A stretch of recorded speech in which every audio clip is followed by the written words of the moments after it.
Hello friends, good morning. നമ്മുടെ light T V സീരിയലിലേക്ക് എല്ലാവർക്കും സ്വാഗതം. നവ്യ എന്നത് നല്ല സുന്ദരിയായി ഒരുങ്ങിക്കൊണ്ടിരിക്കുമ്പോൾ അബി അവിടെ മൊബൈലിലും തോണ്ടിക്കൊണ്ടിങ്ങനെ ഇരിക്കുക. അപ്പോഴാണ് ജലജ ചായ ആയിട്ട് വരുന്നത്. ചായം കൊണ്ട് വന്ന മോളെ ചായ എന്ന് പറഞ്ഞു കൊടുക്കുമ്പോൾ അമ്മ ഇപ്പം ശരിക്കും ഇവിടുത്തെ അടുക്കളക്കാരി ആയല്ലേ എന്ന് നവ്യ ചോദിച്ചു. അത് പിന്നെ ആദർശ് ജയിലിലല്ലേ മോളെ, അപ്പോൾ പിന്നെ ഇവിടെ രണ്ട് അടുക്കളയാകണ്ടെന്ന് വിചാരിച്ചിട്ടാണ് അവർക്ക് എന്നാ തോന്നും. അതുകൊണ്ടാണ് ഞാനിവിടെ എല്ലാം പാചകമൊക്കെ ചെയ്യുന്നതെന്ന് ഈ ജലജ ഇങ്ങനെ പറയുമ്പോൾ അതേതായാലും അമ്മയുടെ തീരുമാനം നല്ലതാ അമ്മേ, നല്ല കാര്യമാണെന്ന് പറഞ്ഞു അബി. അപ്പോഴത്തേക്കും ജലജ ഒറ്റ നോട്ടം നോക്കി, മോനെ നമ്മൾ മറ്റുള്ളവരുടെ സങ്കടത്തിൽ പങ്കാളികളാണെന്നേ അവർ അറിഞ്ഞോട്ടെ എന്നൊക്കെ പറയുമ്പം എന്ത് പങ്കാളിയാണെന്ന് പറഞ്ഞാലും ശരി നമ്മുടെ മനസ്സിൽ സന്തോഷമാണെന്ന് ഇവിടെയുള്ള എല്ലാവർക്കും അറിയാം എന്ന് നവ്യ അന്നേരം ഇവരോട് പറഞ്ഞു. ഇതിനിടെ കൂടെ ആദർശിനെ പുണ്യാളനാക്കാൻ ഇവിടെ എല്ലാവരും ശ്രമിക്കുന്നത് എനിക്കങ്ങോട്ട് സഹിക്കാൻ പറ്റാത്തത് എന്ന് നവ്യ ഇവരോട് പറയുമ്പോൾ അമ്മയും മോനും കൂടി ഇങ്ങനെ നോക്കുക. എല്ലാവരും നിന്റെ നേരെയാണ് വിരൽ ചൂണ്ടുന്നതെന്നൊക്കെ നവ്യ ഇങ്ങനെ പറയുമ്പം ഇവൻ പേടിച്ചിരിക്കും കേട്ടോ. അതുകൊണ്ടാണ് ഞാൻ ഇടയ്ക്കിടയ്ക്ക് ചോദിക്കുന്നത്, ചന്തു മോള് നിന്റെ മോളാണോ എന്ന്. അപ്പോൾ അദ്ദേഹം അമ്മയും മോനും വീണ്ടും ഇരട്ടി ഞെട്ടി. ഒരു നോട്ടം അങ്ങ് നോക്കി അബിയെ ജലജ. ചാടി അങ്ങ് എഴുന്നേറ്റില്ലേ അബി. അയ്യോ ശേ, എന്തിനാ മോളെ നീ ഇങ്ങനെയൊക്കെ പറയുന്നത് എന്ന് ജലജ അന്നേരത്തേക്കും ചാടി കയറി ചോദിക്കുക. അപ്പം ഞാൻ നിന്നോട് നേരത്തെ ഒരു കാര്യം സൂചിപ്പിച്ചതാണ്, ചന്തുമോളുടെ അച്ഛനായിട്ട് ആദർശ് വന്നതാ അമ്മായിക്ക് ഒട്ടും സഹിക്കാൻ പറ്റാത്ത കാര്യമാണെന്നും പിന്നെ എന്ന് വെച്ചാലേ അവർ അതുപോലെ വിശുദ്ധനായിട്ട് കരുതിയ ആളാണ് സ്വന്തം മോൻ. ആ മോൻ ഇങ്ങനെ ഒരു തെറ്റ് ചെയ്യുന്നവർക്ക് വിശ്വസിക്കാൻ പറ്റുമോ? ഒരിക്കലും ഇല്ല. അപ്പോൾ ജലജ ഇങ്ങനെ അബിയെ നോക്കിക്കൊണ്ട് തന്നെ നിൽക്കും അന്തം വിട്ട്. അപ്പോൾ അങ്ങനെ ഒരു സാഹചര്യത്തിൽ ചന്തുമോൾ എൻ്റെ മോളാണെന്ന് സ്ഥാപിക്കാൻ ഉറപ്പായും അവർ എന്തെങ്കിലുമൊക്കെ ചെയ്യും. അതിലേക്ക് ചിലപ്പോൾ കാര്യങ്ങൾ വളച്ചൊടിച്ചെന്നും വരാം. അപ്പം അതെ എന്ന് ജലജ ഇപ്പം ആദർശ് തെറ്റ് ചെയ്തിട്ടില്ല എന്ന് പറഞ്ഞിട്ട് ഇവൻ്റെ നേരെ വിരൽ ചൂണ്ടുന്നത് മാത്രമേ ഉള്ളൂ. നാളെ ചിലപ്പോൾ അതൊന്നും ആയിരിക്കില്ല. ഈ വീട്ടിലുള്ള എല്ലാവരും കൂടെ ഒത്തൊരുമിച്ച് ചന്തുമോൾ ഇവൻ്റെ കുഞ്ഞാണെന്ന് നിന്നെ വിശ്വസിപ്പിക്കത്തക്ക രീതിയിൽ സംസാരിക്കുക വരെ ചെയ്യും മോളെ. അപ്പം ഇവളെ മാത്രമല്ല എന്നെ പോലും അങ്ങനെ വിശ്വസിപ്പിക്കും. അതാണ് ഇവിടെയുള്ളവരുടെ നാവ് എന്ന് അഭി പറയുമ്പോൾ ജലജ ഇങ്ങനെ നിൽക്കുക. അപ്പോൾ ആദർശിനെയും അനിയെയും തലയിൽ എടുത്തുകൊണ്ട് വെച്ച നടന്നതല്ലേ മുത്തശ്ശൻ. ആദർശിനെ MD ആക്കി, ആദർശില്ലാത്തപ്പോൾ അനിയെയും. പിന്നെ അങ്ങനെയുള്ളവർക്ക് അവന്മാർ രണ്ടുപേരും എന്ത് തെറ്റ് ചെയ്താലും ഒരു കുഴപ്പമുണ്ടാവാൻ വഴിയൊന്നുമില്ല എന്നൊക്കെ പറഞ്ഞ് നീ ഒരു കാര്യം മനസ്സിലാക്കണം നവ്യ. ഇപ്പോഴും അനിയുണ്ടല്ലോ അവളുടെ പിന്നാലെ തന്നെ നടക്കുന്നത് ആ നന്ദുവിൻ്റെ. അപ്പോഴത്തേക്ക് നവ്യക്ക് മൊത്തത്തിൽ കൺഫ്യൂഷനായി. ആരൊക്കെ പറഞ്ഞത് അത് പാടില്ല എന്ന്. നിന്റെ അച്ഛനോടും അമ്മയ്ക്കും അതിനോട് എതിർപ്പാണ്, നിനക്കും എതിർപ്പാണ്. അനിയുടെ അമ്മയ്ക്കാണെങ്കിലോ അത് ഇഷ്ടമേ അല്ല. എന്നിട്ടും അവൻ അവളുടെ പിന്നാലെ ഇങ്ങനെ നടക്കണമെങ്കിൽ അവൻ്റെ മനസ്സ് എത്രത്തോളം ചെളി പുരണ്ടതാണെന്ന് നീ അറിയണം നവ്യ എന്നൊക്കെ പറയുമ്പം എനിക്കതൊക്കെ അറിയാം അമ്മേ, അതുകൊണ്ടല്ലേ ആരെന്ത് പറഞ്ഞാലും ഞാനതൊന്നും വിശ്വസിക്കാത്തത് എന്ന് നവ്യ. എന്നിട്ട് പിന്നെ എന്തിനാണ് സംശയിക്കുന്ന രീതിയിൽ ഇങ്ങനെയൊക്കെ സംസാരിക്കുന്നതെന്ന് ജലജ എന്ന് ചോദിക്കുമ്പം അതെനിക്ക് ഇവൻ്റെ സ്വഭാവം നേരത്തെ അറിയാവുന്നത് കൊണ്ടാണെന്ന് നവ്യ നേരം പറയുകയും ചെയ്തു. ആ സ്വഭാവമൊക്കെ ഞാൻ എന്നേ മാറ്റിയതാ നവ്യെ, നീ എന്താ അത് മനസ്സിലാക്കാത്തത്? പ്രത്യേകിച്ച് നമ്മുടെ മോൻ ജനിക്കുന്നതിന് തൊട്ട് മുന്നേ തന്നെ എൻ്റെ സ്വഭാവം എല്ലാ അർത്ഥത്തിലും മാറിയതല്ലേ, ഞാൻ മാറ്റിയതല്ലേ നവ്യെ. അതൊന്നും ഇവിടെ പലർക്കും ഇഷ്ടപ്പെട്ടിട്ടില്ല, അതുകൊണ്ടാണ് ഇങ്ങനെയൊക്കെ. ഇനിയിപ്പോൾ നീ വായിട്ട് അലക്കൊന്നും വേണ്ടടാ, നിന്റെ ഭാര്യ നിന്നെ വിശ്വസിക്കുന്നില്ലെങ്കിൽ പിന്നെ നമുക്ക് എന്നാ ചെയ്യാൻ പറ്റും എന്നൊക്കെ ജലജ വലിയ ഡയലോഗ് അടിച്ചിട്ട് ജലജ അവിടെ നിന്ന് അങ്ങ് ഇറങ്ങിപ്പോയി കഴിഞ്ഞപ്പോഴത്തേക്കും നവ്യ ഇങ്ങനെ ആകെ സങ്കടപ്പെട്ട് നിൽക്കുക കേട്ടോ. അന്നേരം അബി ഇങ്ങനെ നവ്യയുടെ മുന്നിൽ ഇങ്ങനെ ദയനീയമായിട്ട് നിൽക്കുമ്പോൾ എനിക്ക് നിന്നെ വിശ്വാസമാണ് അബി, നിന്നെ ഇനി ആര് പ്രതിസ്ഥാനത്ത് നിർത്താൻ ശ്രമിച്ചാലും ഞാനത് വിശ്വസിക്കില്ല എന്ന് നവ്യ പറയുമ്പോൾ, അല്ലെങ്കിൽ തന്നെ ഞാനാണ് അനഘയോട് തെറ്റ് ചെയ്തെങ്കിൽ അത് ഇവിടെയുള്ളവർ നിന്നോട് തുറന്നു പറയാതിരിക്കുവോ എന്ന് നവ്യയോട് അബി ചോദിക്കുക. പത്രത്തിലും TV-യിലും ഒക്കെ അനാമിക ആദർശിനെ താറടിച്ചപ്പോൾ തന്നെ അവനല്ല ഞാനാണ് തെറ്റ് ചെയ്തതെന്നും അവനും ആ അമ്മായിയും ഒക്കെ വിളിച്ചു കൂവാതിരിക്കുവോ എന്നും ചോദിച്ചു. അത് നീ പറഞ്ഞത് ശരിയാടാ, പിന്നെ സ്വന്തം മുഖം രക്ഷിക്കാൻ വേണ്ടിയിട്ടാണ് അയാളെ ഇടയ്ക്കിടയ്ക്ക് അമ്മയും ഭാര്യയും കൂടി ന്യായീകരിക്കുന്നതെന്നൊക്കെ നവ്യ പറഞ്ഞു നവ്യ ഇവരെ അവൻ എത്തിച്ച് നിർത്തിയിരിക്കുക. എന്തായാലും അത്രയും നവ്യ വിശ്വസിച്ചു എന്ന് മനസ്സിലായപ്പോഴത്തേക്കും ഇവൻ്റെ ആ ഒരു പതിവ് നോട്ടം ഉണ്ടല്ലോ, ഈ മൂർഖനൊക്കെ നോക്കുന്നത് പോലെ അങ്ങനെ ഒരു നോട്ടവും നോക്കി ഇങ്ങനെ അവിടെ നിൽക്കുക. ഇത് കഴിഞ്ഞതിന് ശേഷം പിന്നെ കാണിക്കുന്നത് നമ്മുടെ ആദർശം നയനയും കൂടെ മുറിയിലിരുന്ന് സംസാരിക്കപ്പോൾ ആദർശം നയനോട് പറയുകയാണ്, ഇനിയിപ്പം നിൻ്റെ പ്രസവം കഴിഞ്ഞിട്ട് ഞാൻ എങ്ങോട്ടും പോകുന്നുള്ളൂ എന്ന്. അപ്പോൾ ആവശ്യം വന്നാൽ പോവണ്ടേ ആദർശേട്ടാ എന്ന് നയന ചോദിച്ചു. പക്ഷേ കുറച്ച് ദിവസം പോലും നിന്നെ കാണാതിരിക്കാൻ പറ്റാത്തൊരവസ്ഥയായി പോയി എന്ന് ആദർശ് നയനയോട് പറയുവാണ്. എന്തായാലും ജയില് കാണാതിരുന്നത് നമ്മുടെ ഭാഗ്യമാണെന്നും പറഞ്ഞു. എങ്കിലും ഈ വീട് ഒരു മരണ വീടായി മാറിയനെ ആദർശേട്ടാന്ന് ആദർശ് നയനയോട് പറയാട്ടോ. ആ നയന ആദർശനോട് പറയാം, ആദർശേട്ടൻ വിളിക്കാതിരുന്നപ്പോൾ തന്നെ ഇവിടെ എല്ലാവരും ഒരു ഭയത്തിലും ആകാംക്ഷയിലും ഒക്കെ ആയിരുന്നു എന്നും അത് കഴിഞ്ഞ് ജയിലിലാണ് എന്നറിഞ്ഞതോടെ ബാക്കി സമാധാനം കൂടി പോയി എന്നും നയന പറയുക. അപ്പോൾ അവിടുത്തെ പ്രശ്നങ്ങൾ പരമാവധി ഇവിടെ അറിയിക്കാതിരിക്കാൻ വേണ്ടിയിട്ടാണ് നമ്മുടെ സ്റ്റാഫൊക്കെ ശരിക്കും പറഞ്ഞാൽ ശ്രമിച്ചുകൊണ്ടിരുന്നത്. ഇവിടെ അറിഞ്ഞാൽ തകരുമെന്നറിയാലോ. എന്നിട്ടും പിന്നെ ആരാണ് ഇങ്ങനെ ഇങ്ങോട്ട് വിളിച്ച് പറഞ്ഞതെന്ന് അറിയത്തില്ലല്ലോ എന്ന് പറഞ്ഞു. നമ്മുടെ ജ്വല്ലറി തറക്കാൻ വേണ്ടിയിട്ട് കൃത്യമായി പ്ലാനിങ്ങോട് കൂടിയാണ് ആരൊക്കെയോ നീക്കങ്ങൾ നടത്തുന്നതെന്ന് നയന പറയുമ്പം അത് വേറെ ആരുമല്ല എം ജ്വല്ലറിക്കാർ തന്നെയാണെന്ന് പറഞ്ഞു ആദർശ്. അപ്പോഴേക്കും വാതിലൊരു കൊട്ട് വന്നു. അയ്യോ ആരാ അതെന്നും പറഞ്ഞുകൊണ്ട് പെട്ടെന്ന് തന്നെ ആദർശ് അങ്ങ് വാഷ്റൂമിലേക്ക് പോയി. നയന വന്ന് ഡോറ് തുറന്നു. അപ്പോൾ ജലജ ഇന്ന് മോളെ ചായ എന്ന് പറഞ്ഞ് ജലജ നയനയ്ക്ക് ചായ കൊടുക്കുക കേട്ടോ. അപ്പോൾ ചായ വാങ്ങിച്ചിട്ട് അല്ല ഇതിനകത്ത് പാലും പഞ്ചസാരയും തേയിലയും തന്നെയല്ലേ ഇട്ടേക്കണേ, ഇനി വേറൊന്നും ഇല്ലല്ലോ അല്ലേ എന്ന് ചോദിച്ചു നയന. മോളെ എന്താ മോളെ ഇങ്ങനെയൊക്കെ പറയുന്നത്, ഞാൻ അങ്ങനെയൊക്കെ ചെയ്യുമെന്ന് ജലജ ചോദിക്കുമ്പോൾ ചെയ്യും, അതുകൊണ്ട് തന്നെയാണ് ഞാൻ ചോദിച്ചത്. ആദർശ് വരാത്തതിൻ്റെ സങ്കടവും ദേഷ്യവും ഒക്കെയാണ് മോൾക്ക്, അതുകൊണ്ടാണ് നീ ഇങ്ങനെയൊക്കെ സംസാരിക്കുന്നതെന്ന് ജലജ പറയുമ്പം സ്വന്തം മോൻ ജയിലിൽ കടന്നത് കൊണ്ടാണ് ആദർശനെ ഗതി വന്നതെന്ന് ഇപ്പോൾ പറയാത്തത് എന്താ എന്ന് നയനി അന്നേരം ജലജയോട് ചോദിച്ചു. ആ സംസാരമൊക്കെ നിർത്തിയോ? ജലജ മിണ്ടാട്ട പൊട്ടി ഇങ്ങനെ നിൽക്കുമല്ലോ, ഒന്നും മിണ്ടാനില്ല. അപ്പോൾ അവൻ ജയിലിലല്ല കിടക്കേണ്ടത്, നരകത്തിലാണെന്ന് ജലജ പറയുമ്പം ആര്, എൻ്റെ ആദർശേട്ടനോ? അയ്യോ അല്ല, എൻ്റെ മോൻ്റെ കാര്യം ഞാൻ പറഞ്ഞത്.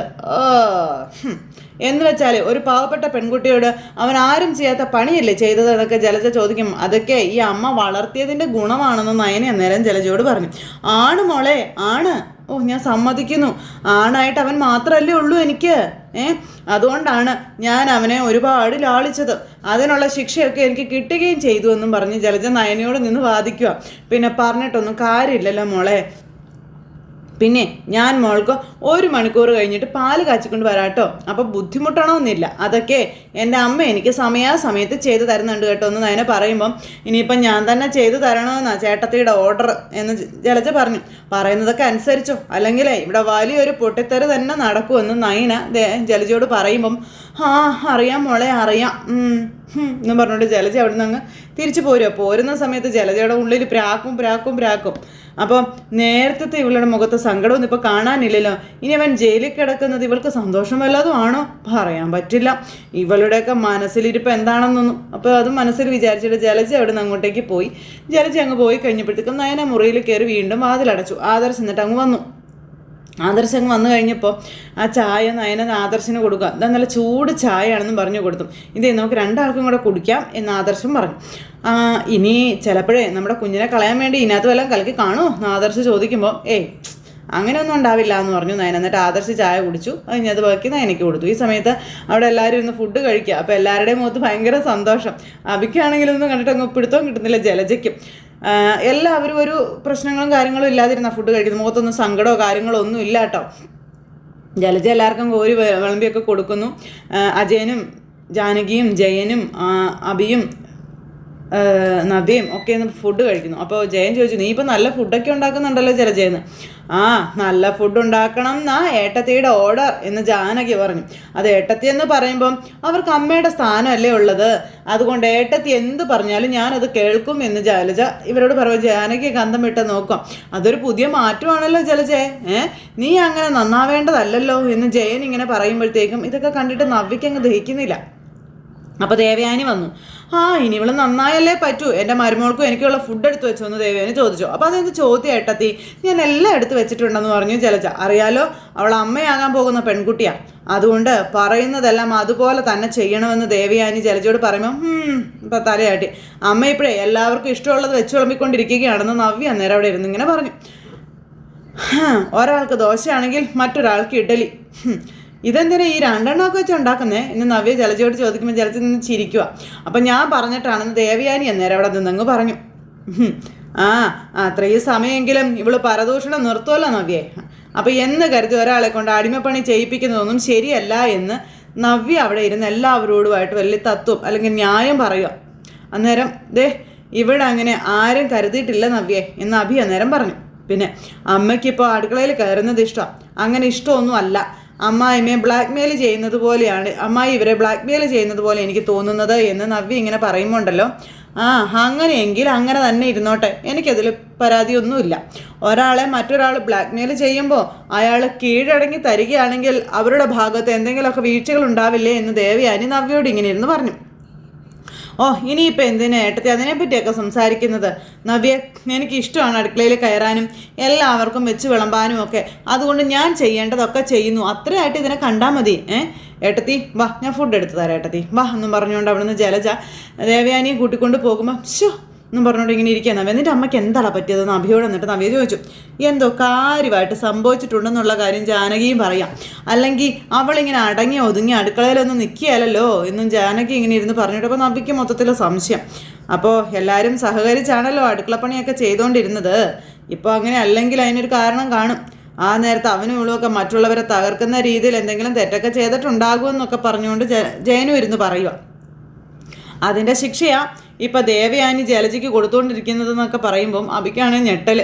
അപ്പോൾ അങ്ങനെ തെറ്റ് ചെയ്യുന്നവരെയൊക്കെ ശിക്ഷിക്കുന്ന കുടുംബമായിരുന്നെങ്കിലേ ഏറ്റവും കൂടുതൽ ശിക്ഷിക്കപ്പെടേണ്ടത് ആരെയായിരുന്നു എന്നൊക്കെ എല്ലാവർക്കും അറിയാമെന്ന് നവ്യ അന്നേരം അവിടെ ഇരുന്ന് ഇങ്ങനെ പറഞ്ഞു. അപ്പോൾ ഇവരെല്ലാവരും ഇങ്ങനെ നോക്കും. അപ്പോഴത്തേക്കും നമ്മുടെ അബിയുടെ കൈയും കാലം വരയ്ക്കാൻ തുടങ്ങി. ഈ വീടിൻ്റെ ഇപ്പോഴത്തെ പോക്കാൻ ഞാൻ ആലോചിച്ചുകൊണ്ടിരിക്കുന്നത്, ഒരാൾ ജയിലിലായി, അതിൻ്റെ വേദനയൊക്കെ എല്ലാവർക്കും ഉണ്ടായിരുന്നു ആ ഒരു സംഭവം അറിഞ്ഞ സമയത്ത്. പിന്നെ ഇപ്പോൾ ആർക്കും ആ ഒരു സങ്കടമൊന്നും കാണുന്നുമില്ല. ഇപ്പോൾ ആരുടെ മുഖത്തും ഒരു സങ്കടവും എനിക്ക് ഫീൽ ചെയ്യുന്നില്ല എന്ന് നവ്യ പറയുമ്പോൾ എല്ലാവരും ഇങ്ങനെ അങ്ങോട്ടും ഇങ്ങോട്ടും നോക്കുക കേട്ടോ. അഭി ജയിലിൽ കിടന്നപ്പോഴേ ഞാൻ മനസ്സമാധാനം ഇല്ലാണ്ട് കിടന്ന് ഓടുകയായിരുന്നു എന്നൊക്കെ നവ്യ ഇവരോട് പറയുകയും ചെയ്തു. എൻ്റെ അത്ര സങ്കടം പോലും നയനയ്ക്ക് ഞാൻ കണ്ടില്ല എന്നും പറഞ്ഞു. അപ്പോൾ ജയനും അജയനും കൂടെ അങ്ങോട്ടും ഇങ്ങോട്ടും നോക്കുന്നു. ജാനകി ഇങ്ങനെ നോക്കിക്കൂടെ ഇരിക്കുക കേട്ടോ. ഇപ്പം അങ്ങനെ ഒരാൾ ജയിലിൽ കിടക്കുന്ന ചിന്ത പോലും ഇവിടെ ആർക്കും ഇല്ല എന്ന് പറയും.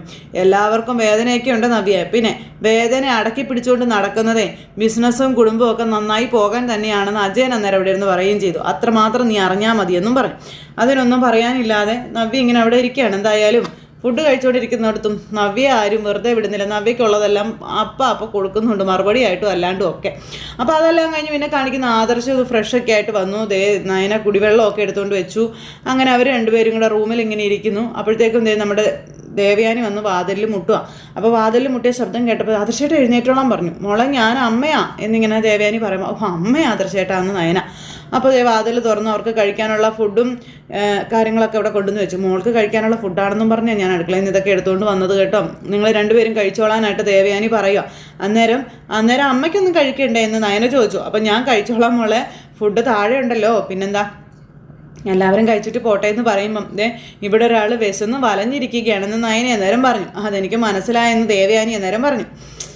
മോൻ വയറ് നിറയെ കഴിച്ചോളാനും അമ്മ പറയും. അവിടെ ഒരുത്തിയും മോനും ഇപ്പോൾ ഭയങ്കര സന്തോഷത്തിലാണ് പോയിക്കൊണ്ടിരിക്കുന്നത്. പിന്നെ അഭിയുടെ പ്രവർത്തികൾ അറിഞ്ഞതുകൊണ്ട് ജലജ എതിർപ്പൊന്നും പറയാതെ അടുക്കളപ്പണികൾ ഓരോന്നോരോന്ന് ചെയ്യുന്നതാണെന്ന് പറയുമ്പം അപ്പച്ചി അടുക്കള കയറ്റിയതൊക്കെ കൊള്ളാം, പക്ഷെ അമ്മ ഇളയമ്മയൊക്കെ ഭക്ഷണമൊക്കെ ഒന്ന് ചെക്ക് ചെയ്തേക്കണം കേട്ടോ എന്ന് ആദർശ് ദേവയാനിയോട് പറഞ്ഞു. ഇതിനകത്തൊക്കെ എന്തെങ്കിലും മായം കലർത്തൊന്നും പറയാൻ പറ്റില്ല എന്ന് പറയുമ്പം അതുകൊണ്ട് ആദ്യം അവളെ കഴിപ്പിച്ചിട്ടേ ഇവിടെ മറ്റുള്ളവർക്ക് കൊടുക്കാറുള്ളൂ എന്ന് ദേവയാനി പറയുകയും ചെയ്തു. പിന്നെ എനിക്കറിയാലോ അവളുടെ മോൻ്റെയൊക്കെ മനസ്സിരിപ്പ് എന്താണെന്ന് പറയുമ്പം അമ്മ ഇത്ര പെട്ടെന്ന് അപ്പച്ചോടെല്ലാം വെളിപ്പെടുത്തുമെന്ന് ഞാൻ കരുതിയില്ല എന്ന് നയന പറയുമ്പോൾ പിന്നെ എങ്ങനെയാ മോളെ ഞാൻ വെളിപ്പെടുത്താതിരിക്കുന്നത്? നിനക്ക് കാര്യമൊക്കെ അറിയാവുന്നതല്ലേ എന്ന് ദേവയാനി ചോദിക്കുക. നന്ദുവിന് ആക്സിഡൻറ്റ് ഉണ്ടാവുകയും ഇവൻ്റെ വിളിയൊന്നും വരാതിരിക്കുകയും ചെയ്തപ്പോഴേ മോളെ ഒളിഞ്ഞും തെളിഞ്ഞും വേദനിപ്പിക്കുകയായിരുന്നില്ലേ അവർ ചെയ്തതൊക്കെ നീ മറന്നുപോയോ എന്ന് ചോദിച്ചു. മോളുടെ വയറ്റിലുള്ള കുഞ്ഞു പോണം, അതായിരുന്നു അമ്മയുടെയും മകൻ്റെയും ഉദ്ദേശം. അത്രയും അതിനുവേണ്ടി അവർ പരിശ്രമിച്ചുകൊണ്ടിരുന്നത്. മോളുടെ ചേച്ചി പോലും അങ്ങനെയൊക്കെയാണ് ചിന്തിക്കുന്നത്. അതാണ് ഏറ്റവും വലിയ കഷ്ടമെന്ന് പറയുമ്പം സത്യങ്ങളറിയാത്ത ചേച്ചിയല്ലേ അമ്മേ അങ്ങനെ ചിന്തിക്കുന്നത്. അതിൽ നമുക്കൊന്നും പറയാൻ പറ്റില്ലല്ലോ. ഇനിയിപ്പോൾ ചേച്ചി മാത്രമേ ഉള്ളൂ എല്ലാം അറിയാനായിട്ട്, ബാക്കി എല്ലാവരും എല്ലാം അറിഞ്ഞില്ലേ അമ്മയെന്ന് നയന പറയാം. നടന്നതൊക്കെ ചേച്ചി അറിഞ്ഞു കഴിഞ്ഞാൽ പിന്നെ അപ്പച്ചിക്കും അബിക്കും ഒന്നും ഈ വീട്ടിൽ സ്ഥാനം പോലും ഉണ്ടാവില്ല എന്നറിയാം. അതുകൊണ്ടാണ് അവർ ചേച്ചിയോട് ഒന്നും പറയാതിരിക്കുന്നതെന്ന കാര്യവും നയന പറയുമ്പോൾ ഏതായാലും നിങ്ങൾ ഫുഡ് കഴിക്കേ, ഞാൻ ഇടയ്ക്ക് വരാൻ കേട്ടോ എന്ന് പറഞ്ഞുകൊണ്ട് ദേവയാനി അവിടെ നിന്ന് അങ്ങോട്ടേക്ക് പോകണം. ദേവയാനി പോയി കഴിഞ്ഞപ്പം ആദർശം നയനയും കൂടെ നമുക്ക് ഫുഡ് കഴിക്കാമെന്നും പറഞ്ഞ് കഴിക്കാൻ അങ്ങനെ ഇരിക്കും കേട്ടോ. അപ്പോൾ ആദർശിന് നയനെ വിളമ്പി കൊടുക്കുന്നു. അങ്ങനെ അവർ ഫുഡ് കഴിക്കുക. പിന്നെ കാണിക്കുന്നതെന്ന് പറഞ്ഞിട്ടുണ്ടെങ്കിൽ അബിയും അതുപോലെ നവ്യയും കൂടെ റൂമിലേക്ക് വരും കേട്ടോ. അങ്ങനെ റൂമിലേക്ക് വന്നു കഴിഞ്ഞപ്പോൾ നവ്യ, നീയും ജയിലിൽ കിടന്നപ്പോഴേ നിന്നെ അവിടെ വന്ന് കണ്ട കാഴ്ച ഒരിക്കലും എനിക്ക് മറക്കാനാവുന്നതല്ല എന്നും അതിന് അതേ നാണയത്തിൽ അയാൾക്ക് തിരിച്ചു കിട്ടിയില്ലേ എന്ന് നവ്യ അബിയോട് പറയാം. അബിക്കൊന്നും മനസ്സിലാക്കാതെ ഇങ്ങനെ നിൽക്കുക. എന്നാൽ ആ കാഴ്ച കാണാൻ എനിക്ക് പറ്റിയില്ല, അയാൾ കിടക്കുന്നത് ഗൾഫിലായി പോയില്ലേ എന്നൊക്കെ പറയുമ്പം അവിടുത്തെ നിയമങ്ങളൊക്കെ ഇവിടത്തെക്കാളും വിട്ടുവീഴ്ചയില്ലാത്ത നിയമങ്ങളാണെന്ന് നിനക്കറിയില്ലേ നവ്യേ? അവിടെ ആര് തെറ്റ് ചെയ്ത് കഴിഞ്ഞാലും അവരെ പുറത്ത് കൊണ്ടുവരാൻ ഒരു ഇത്തിരി പാടുള്ള കാര്യമാണെന്നൊക്കെ ഇവനിങ്ങനെ പറയുകയും ചെയ്തു. പണവും സ്വാധീനവും ഒന്നും അവിടെ വിലപ്പോവില്ലായിരുന്നു. അപ്പോൾ അയാളിനി കുറച്ച് കാലം അവിടെ കിടക്കട്ടെ, ജയിലിൽ കിടക്കാനേ അയാൾക്ക് അർഹതയുണ്ടല്ലോ. അനഘയുടെ തകർച്ചയ്ക്ക് അയാൾക്ക് എന്നേ ആ വിധി വരേണ്ടതാ. അവിടുന്ന് അയാൾ രക്ഷപ്പെട്ടു പോയിട്ടുണ്ടെങ്കിൽ ഇനി അനുഭവിക്കട്ടെ എന്നൊക്കെ പറയുമ്പോൾ എന്നും പറഞ്ഞുകൊണ്ട് ഇവനിങ്ങനെ ചിരിച്ചുകൊണ്ടിങ്ങനെ നിൽക്കുക ഈ അബി. പിന്നെ ഇതുപോലൊരു സംഭവം ഉണ്ടാകുമ്പോഴേ നീ നിൻ്റെ അമ്മയും അമ്മായിയുടെയും മറ്റുള്ളവരുടെയും മുന്നിൽ പതറിപ്പോകുന്ന കാഴ്ച എനിക്ക് സഹിക്കാൻ പറ്റാത്തത്. എനിക്കതങ്ങ് ഉൾക്കൊള്ളാൻ പറ്റുന്നില്ല. നേരത്തെ എൻ്റെ അമ്മായിയമ്മ കുറച്ച് ബോൾഡായിട്ടൊക്കെ ആയിരുന്നു നിന്നിരുന്നത്. നിനക്ക് മാത്രമേ ഒരു പതർച്ച ഉണ്ടായിരുന്നുള്ളൂ. പക്ഷെ ഇപ്പോൾ അങ്ങനെയല്ല. ഇപ്പോൾ നിങ്ങൾ രണ്ടുപേർക്കും എന്തൊക്കെയോ ഭയപ്പെടുന്നുണ്ട്. പിന്നെ പ്രത്യേകിച്ച് അമ്മായിയെ നിങ്ങൾക്കെല്ലാവർക്കും ഭയങ്കര പേടിയാണല്ലോ എന്ന് പറയുമ്പം ഇപ്പോഴും മുത്തശ്ശൻ കഴിഞ്ഞാൽ ഈ തറവാടിൻ്റെ നിയന്ത്രണം അമ്മായിയുടെ കയ്യിലല്ലേ നവ്യേ. ആദർശിനെ കൂടുതൽ നമ്മൾ പൊളിച്ചടിക്കാൽ ഇവിടെ നിന്ന് നമുക്ക് പുറത്തു പോകേണ്ടതായിട്ട് വരുമെന്ന് പറയുമ്പം അങ്ങനെ ഒരു പേടി വേണ്ട എന്ന് ഞാൻ നിന്നോട് പറഞ്ഞിട്ടില്ലേന്ന് ചോദിച്ചു നവ്യ. പോകണമെങ്കിൽ നമുക്ക് പോകാമല്ലോ, പിന്നെന്താ, പിന്നെ എന്തിനാ ഇവിടെ ഇങ്ങനെ കടിച്ചു തൂങ്ങി നിൽക്കുന്നത് എന്നിങ്ങനെ പറയുമ്പോൾ അങ്ങനെ പെട്ടെന്നെല്ലാം ഇട്ടെറിഞ്ഞിട്ട് പോകാൻ പറ്റുമോ നവ്യ? നമ്മൾ മൂർത്തീസ് ഗ്രൂപ്പ് ഓഫ് കമ്പനിയുടെ അംഗങ്ങളല്ലേ. പുറത്ത് പോയി കഴിഞ്ഞാൽ അതെല്ലാം നഷ്ടപ്പെട്ടു പോവില്ലേ? മൊത്തം സ്വത്തിൻ്റെ 5-10% നമുക്ക് കിട്ടിക്കഴിഞ്ഞാൽ തന്നെ അതിന് കോടികളുടെ മൂല്യം ഉണ്ടാവില്ലേ? അതൊക്കെ എന്തിനാ നമ്മളായിട്ട് വേണ്ടാന്ന് വെക്കുന്നത് എന്ന് അഭി ചോദിക്കുക. ഇവിടെ നിന്നുകൊണ്ട് തന്നെ നമുക്ക് പൊരുതണം, അതല്ലേ വേണ്ടത്. എനിക്ക് നയനയുടെ ഇപ്പോഴത്തെ അവസ്ഥ ഓർത്തിട്ട് വിഷമമൊക്കെ ഉണ്ട്. അവളുടെ വയറ്റിലൊരു കുഞ്ഞ് കിടക്കുമ്പോഴേ ഇങ്ങനെയൊന്നും സങ്കടപ്പെടാൻ പാടില്ലാത്തതാണെന്ന് നവ്യ അഭിയോട് പറഞ്ഞു. അവൻ ഇങ്ങനെ നോക്കുക നവ്യ. പക്ഷെ ഒരു തെയ്യും എനിക്ക് അവളോട് കാണിക്കാൻ തോന്നുന്നില്ല. നന്ദുവിനോടും അത് അങ്ങനെ തന്നെയാണ് എന്ന് നവ്യ പറയുക.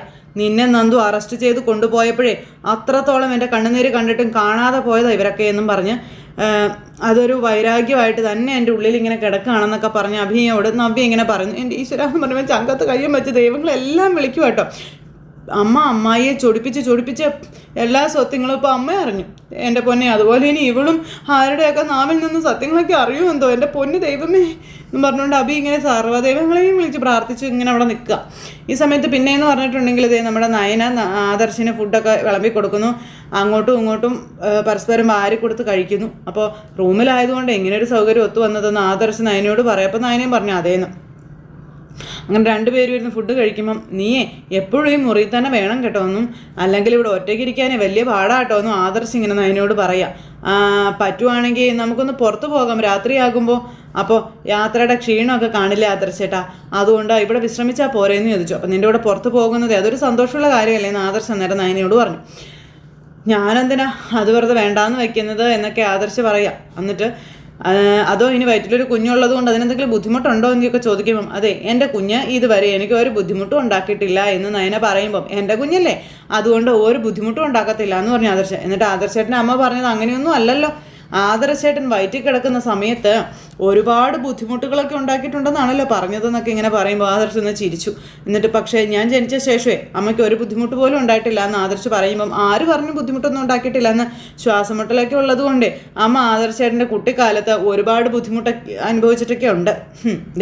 ഇയാളെ കരുതിയാ അമ്മ രണ്ടാമതൊരു കുഞ്ഞിനെ പോലും വേണ്ടാന്ന് വെച്ചത് എന്നൊക്കെ ഇങ്ങനെ നയന പറയുമ്പം അത് നീ പറഞ്ഞത് ശരിയാ, പാവം എൻ്റെ അമ്മ എന്ന് ആദർശ് ഇങ്ങനെ നയനയോട് പറയുകയും ചെയ്തു. ആ അമ്മയെ മനസ്സിലാക്കുന്ന, ഈ കുടുംബത്തെ മനസ്സിലാക്കുന്ന, എന്നെ മനസ്സിലാക്കുന്ന ഒരു മരുമകളെ തന്നെ എൻ്റെ അമ്മയ്ക്ക് കിട്ടിയില്ലേ എന്ന് ആദർശ് ഇങ്ങനെ പറയുമ്പോൾ നയനെ ഇങ്ങനെ ആദർശിനെ നോക്കിയിരിക്കാം. അതിനെ മഹാഭാഗ്യവും വലിയ ആശ്വാസമായിട്ടാട്ടോ ഞാൻ കരുതുന്നതെന്നൊക്കെ പറഞ്ഞുകൊണ്ട് ഇവർ തമ്മിലിങ്ങനെ സംസാരിച്ചുകൊണ്ടിരിക്കുന്നിടത്ത് ഇന്നത്തെ കഥ അവസാനിപ്പിച്ചു. അപ്പോൾ എല്ലാവർക്കും നല്ലൊരു ദിവസം ആശംസ കൊണ്ട് നിർത്തുന്നു. വീണ്ടും കാണുന്നത് വരെ എല്ലാവർക്കും ടാറ്റാ.